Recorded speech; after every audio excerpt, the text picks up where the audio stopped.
Hello friends, स्वागत है आपका हमारे YouTube channel study smart IQ में। और मैं हूं सबा परवीन और आज हम फिर पढ़ने जा रहे हैं RRB NTPC 2025 के लिए GK GS की क्लास, और जिसमें हम डिस्कस कर रहे हैं प्रीवियस ईयर क्वेश्चन। और ये हमारी क्लास 95 है और इससे पहले हम 94 क्लासेस कर चुके हैं और आज की हमारी क्लास 95 है। सो आई होप आपको ये वीडियो पसंद आती हो, और ऐसे ही वीडियो देखने के लिए हमारे चैनल को लाइक करें, शेयर करें, सब्सक्राइब करना ना भूलें। तो चलिए स्टार्ट करते हैं क्लास। फर्स्ट है, स्वतंत्र भारत का पहला नदी बांध निम्नलिखित में से किस नदी पर बनाया गया था? तो स्वतंत्र भारत का पहला नदी बांध यह किस नदी पर बनाया गया था?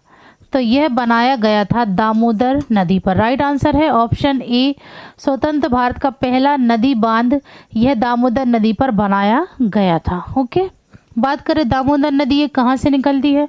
तो यह निकलती है झारखंड के छोटा नागपुर पठार, झारखंड के छोटा नागपुर पठार खमरपट पहाड़ी से निकलती है।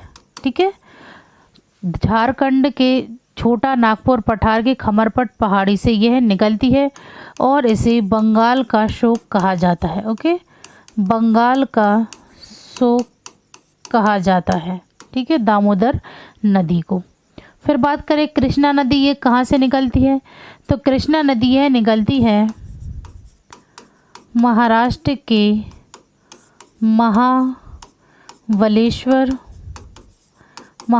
के महाबलेश्वर के पश्चिमी घाट से। ओके, पश्चिमी घाट से निकलती है कृष्णा नदी। फिर गंगा नदी ये कहाँ से निकलती है? तो यह निकलती है उत्तराखंड के उत्तरकाशी जिले में स्थित हिमालय गंगोत्री ग्लेशियर से निकलती है।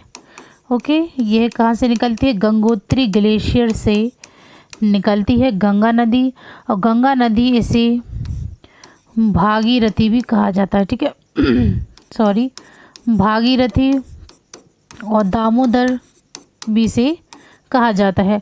और गंगा नदी यह देवप्रयाग में अलकनंदा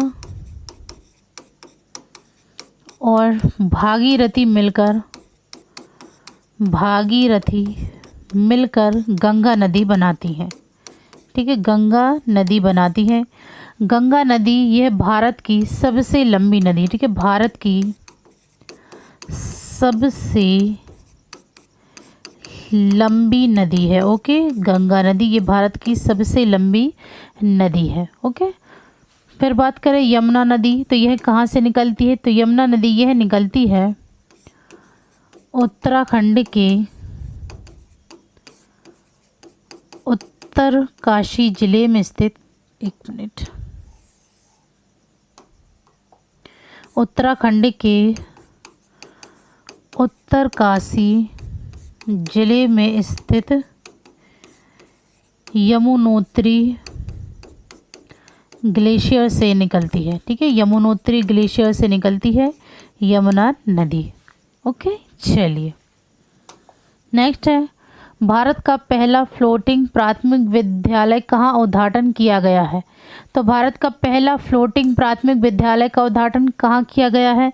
तो यह किया गया है लोकटक झील मणिपुर में। राइट आंसर है ऑप्शन ए, लोकटक झील मणिपुर पर एक तहता हुआ नेशनल पार्क। ठीक है, फ्लोटिंग नेशनल पार्क जो कि लोकटक झील पर है मणिपुर में। ठीक है, और यह मीठे पानी की झील है, मीठे पानी की झील है। ठीक है, ये तीनों नैनीताल ये मीठे पानी की झील है, पिछोला झील उदयपुर की ये मीठे पानी की झील है, और डल झील यह श्रीनगर की है, तो ये भी मीठे पानी की झील है। तो ये चारों मीठे पानी की झील है। ओके, और भारत का पहला फ्लोटिंग प्राथमिक विद्यालय यह लोकटक झील मणिपुर में है। ओके, नेक्स्ट है, मध्यकालीन महाकाव्य पद्मावत किसने लिखा?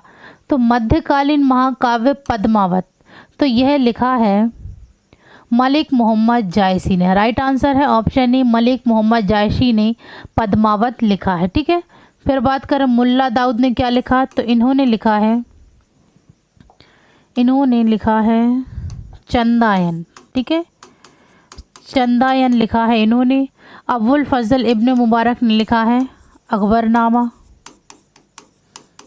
अकबरनामा और अमीर खुसरो ने लिखा है तुगलकनामा।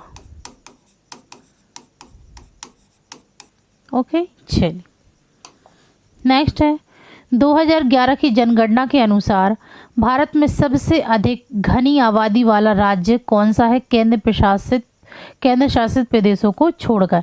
तो भारत में सबसे अधिक घनी आबादी वाला राज्य, ठीक है ना, सबसे अधिक घनी आबादी वाला राज्य यहाँ पूछा है, तो सबसे अधिक घनी आबादी वाला राज्य है बिहार। ठीक है, और सबसे कम घनी आबादी वाला राज्य, ठीक है ना, सबसे कम घनी आबादी वाला राज्य कौन सा है, तो ये है अरुणाचल प्रदेश। ठीक है, अरुणाचल प्रदेश यह सबसे घनी आबादी वाला राज्य है। फिर अब हम बात करें केंद्र शासित प्रदेश की, तो सबसे अधिक घनी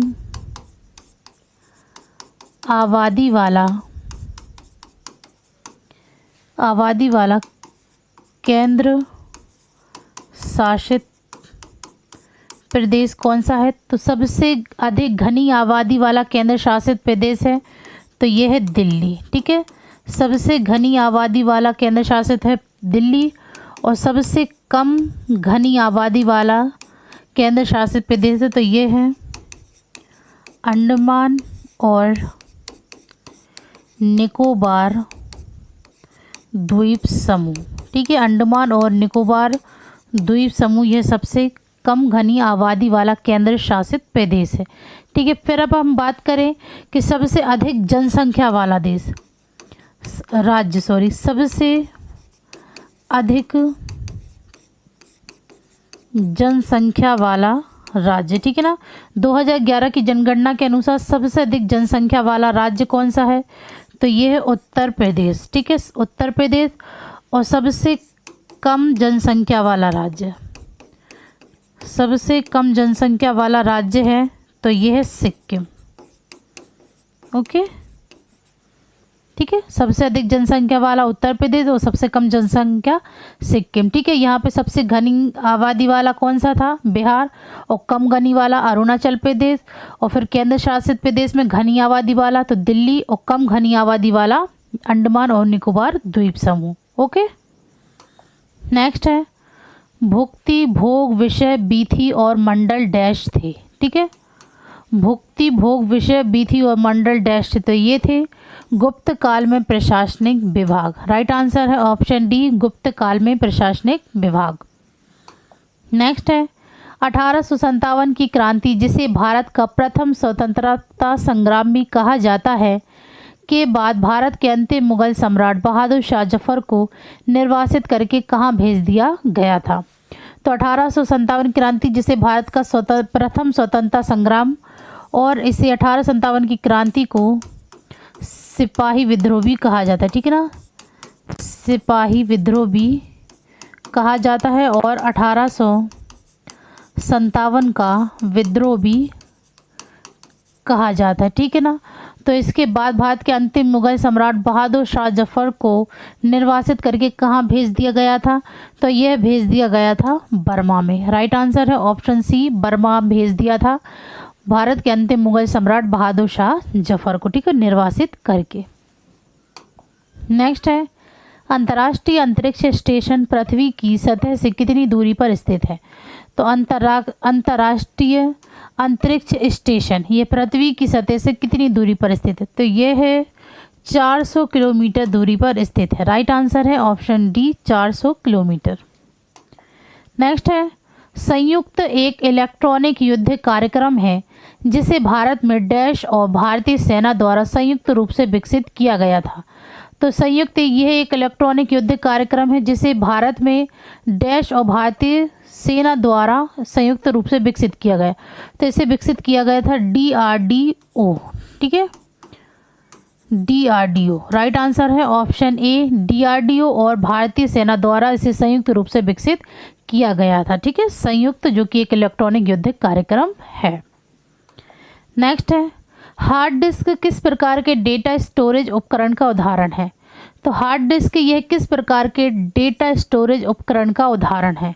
तो यह उदाहरण है द्वितीयक स्टोरेज का। राइट आंसर है ऑप्शन बी द्वितीयक स्टोरेज। नेक्स्ट है, निम्नलिखित में से किस देश के चर्च, होटल और पर्यटन स्थल पर 2019 में ईस्टर समारोह के दौरान आत्मघाती हमलावरों द्वारा हमला किया गया था? तो किस देश के चर्च, होटल और पर्यटन स्थल पर 2019 में ईस्टर समारोह के दौरान आत्मघाती हमलावरों द्वारा हमला किया गया था? तो यह किया गया था श्रीलंका में। राइट आंसर है ऑप्शन सी श्रीलंका। नेक्स्ट है, 1 जनवरी 2021 तक भारत कितनी बार संयुक्त राष्ट्र सुरक्षा परिषद में अस्थायी सदस्य के रूप में चुना गया? तो भारत कितनी बार संयुक्त राष्ट्र सुरक्षा परिषद में अस्थायी सदस्य के रूप में चुना गया? तो यह चुना गया है 8 बार। राइट आंसर है ऑप्शन बी 8 बार। संयुक्त राष्ट्र सुरक्षा परिषद में कितने सदस्य हैं कुल? तो इसमें कुल 15 सदस्य देश हैं। ठीक है ना, 15, जिसमें कि 5 स्थायी सदस्य हैं और 10 अस्थायी सदस्य हैं। ठीक है, तो स्थायी सदस्य कौन कौन से हैं? तो ये हैं रूस, चीन, फ्रांस, यूके और यूएसए, यूनाइटेड किंगडम और संयुक्त राज्य अमेरिका। ठीक है, ये 5 स्थायी सदस्य हैं। ओके, और अस्थायी सदस्य तो ये हर 2 साल में बदले जाते हैं। ठीक है ना। नेक्स्ट है, परमाणु ऊर्जा संयंत्र चश्मा 3 कहाँ स्थित है? तो परमाणु ऊर्जा संयंत्र चश्मा 3 यह स्थित है पाकिस्तान में। राइट आंसर है ऑप्शन डी पाकिस्तान। नेक्स्ट है, निम्नलिखित में से कौन सा उपकरण प्रत्यावर्ती धारा को दिष्ट धारा में परिवर्तित करने के लिए उपयोग किया जाता है? तो इनमें से कौन सा उपकरण है जो प्रत्यावर्ती धारा को दिष्टि धारा में परिवर्तित करने के लिए उपयोग किया जाता है? तो ये है रेक्टिफायर। राइट आंसर है ऑप्शन सी रेक्टिफायर। नेक्स्ट है, ठोस से गैसीय माध्यम में जाते समय ध्वनि की गति में क्या परिवर्तन होता है? तो ठोस से गैसीय माध्यम में जाते समय ध्वनि की गति में परिवर्तन होता है कि यह कम हो जाती है। ठीक है, राइट आंसर है ऑप्शन ए कम हो जाती है। नेक्स्ट है, निम्नलिखित में से कौन सा कंप्यूटर के हार्डवेयर का हिस्सा नहीं है? तो इनमें से कंप्यूटर के हार्डवेयर का हिस्सा नहीं है तो ये है माइक्रोसॉफ्ट ऑफिस। ठीक है, राइट आंसर है ऑप्शन ए माइक्रोसॉफ्ट ऑफिस। यह एक सॉफ्टवेयर है। ओके, और हार्डवेयर मॉनिटर, कीबोर्ड और सीपीयू, सेंट्रल प्रोसेसिंग यूनिट, ये तीनों चीज़ें कंप्यूटर के हार्डवेयर हार्डवेयर हैं। ठीक है। नेक्स्ट है, मार्च 2016 में सभी राष्ट्रीय राजमार्गों को रेलवे क्रॉसिंग से मुक्त करने, पुलों का निर्माण करने और राष्ट्रीय राजमार्गों पर पुराने पुलों के नवीनीकरण के लिए शुरू की गई योजना को किस नाम से जाना जाता है?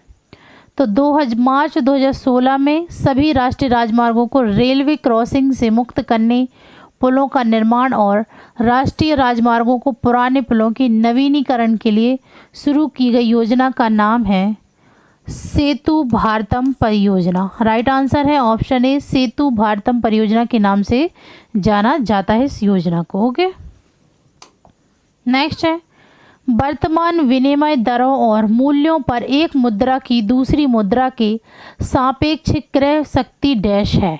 तो वर्तमान विनिमय दरों और मूल्य पर एक मुद्रा की दूसरे मुद्रा की सापेक्ष क्रय शक्ति है। तो ये है वास्तविक विनिमय दर। Right answer option B. Next है, रक्त में एक तरल मैट्रिक्स होता है जिसे डैश कहा जाता है, जिसमें आरबीसी, डब्ल्यूबीसी और प्लेटलेट से निलंबित होते हैं। ठीक, ये यहाँ पे थोड़ा वो हो गया है, अलग अलग लिख गया है पर वो एक साथ ही। ठीक है ना, रक्त में एक तरल मैट्रिक्स होता है जिसे डैश कहा जाता है, जिसमें आरबीसी और डब्ल्यूबीसी और प्लेटलेट से निलंबित होते हैं। तो तो ये होते हैं प्लाज्मा में, ठीक है। राइट आंसर है ऑप्शन सी, इसे प्लाज्मा कहा जाता है, ठीक है। नेक्स्ट है, घूमर एक लोकगीत और नृत्य शैली है जो डैश में लोकप्रिय है। तो घूमर यह एक लोकगीत और नृत्य शैली है जो कि राजस्थान में प्रसिद्ध है, यानी कि लोकप्रिय है। ओके। नेक्स्ट है, भारत हैवी इलेक्ट्रिकल्स लिमिटेड एक डैश कंपनी है। तो भारत हैवी इलेक्ट्रिकल्स लिमिटेड यह एक महारत्न कंपनी है। राइट आंसर है ऑप्शन ए, महारत्न। नेक्स्ट है, अक्टूबर 2020 में बांग्लादेश में भारतीय राजदूत के रूप में किसे नियुक्त किया गया था। तो अक्टूबर 2020 में बांग्लादेश में भारतीय राजदूत के रूप में किसे नियुक्त किया गया था। तो ये नियुक्त किया गया था विक्रम कुमार दुर्रई स्वामी को। राइट आंसर है ऑप्शन डी, विक्रम कुमार दुर्रई स्वामी को भारतीय राजदूत के रूप में नियुक्त किया गया था अक्टूबर 2020 में बांग्लादेश में। ओके। नेक्स्ट है, ऑटोमोबाइल में एक उपकरण लगा होता है जो तय की गई दूरी बताता है, इसकी पहचान कीजिए। तो ऑटोमोबाइल में एक उपकरण लगा होता है जो तय की गई दूरी बताता है, इसकी पहचान। तो इसकी पहचान है ऑडोमीटर। राइट आंसर है ऑप्शन सी, ऑडोमीटर। नेक्स्ट है, नगर पालिका सदस्य बनने के लिए न्यूनतम आयु आवश्यकता है। तो भारत के संविधान के अनुच्छेद 243 भी के अंतर्गत निर्धारित है। तो नगर पालिका का सदस्य बनने के लिए न्यूनतम आयु की आवश्यकता होती है 21 वर्ष। राइट आंसर है ऑप्शन बी, 21 वर्ष आयु न्यूनतम आवश्यक होती है नगर पालिका का सदस्य बनने के लिए। ओके। नेक्स्ट है, पंपा, स्टेपी, सवाना और प्रियरी सभी प्रसिद्ध डैश के नाम हैं। तो पंपास, स्टेपीज, सवाना और प्रियरी यह सभी प्रसिद्ध घास के मैदानों का नाम है। राइट आंसर है ऑप्शन ए, घास के मैदानों। नेक्स्ट है, भारत सरकार द्वारा 2017 में शुरू की गई सौभाग्य योजना डैश प्रदान करने से संबंधित है। तो भारत सरकार द्वारा 2017 में शुरू की गई सौभाग्य योजना यह डैश प्रदान करने में संबंधित है। तो यह है भारत के सभी घरों में बिजली, ठीक है। राइट आंसर है ऑप्शन डी, भारत के सभी घरों में बिजली प्रदान करने से संबंधित है सौभाग्य योजना। ओके। तो ये थी आज की हमारी क्लास आरआरबी एनटीपीसी 2025 की जीके जीएस की क्लास। आई होप आपको ये वीडियो पसंद आई हो, और ऐसी ही वीडियो देखने के लिए हमारे चैनल को लाइक करें, शेयर करें, सब्सक्राइब करें। Thank you.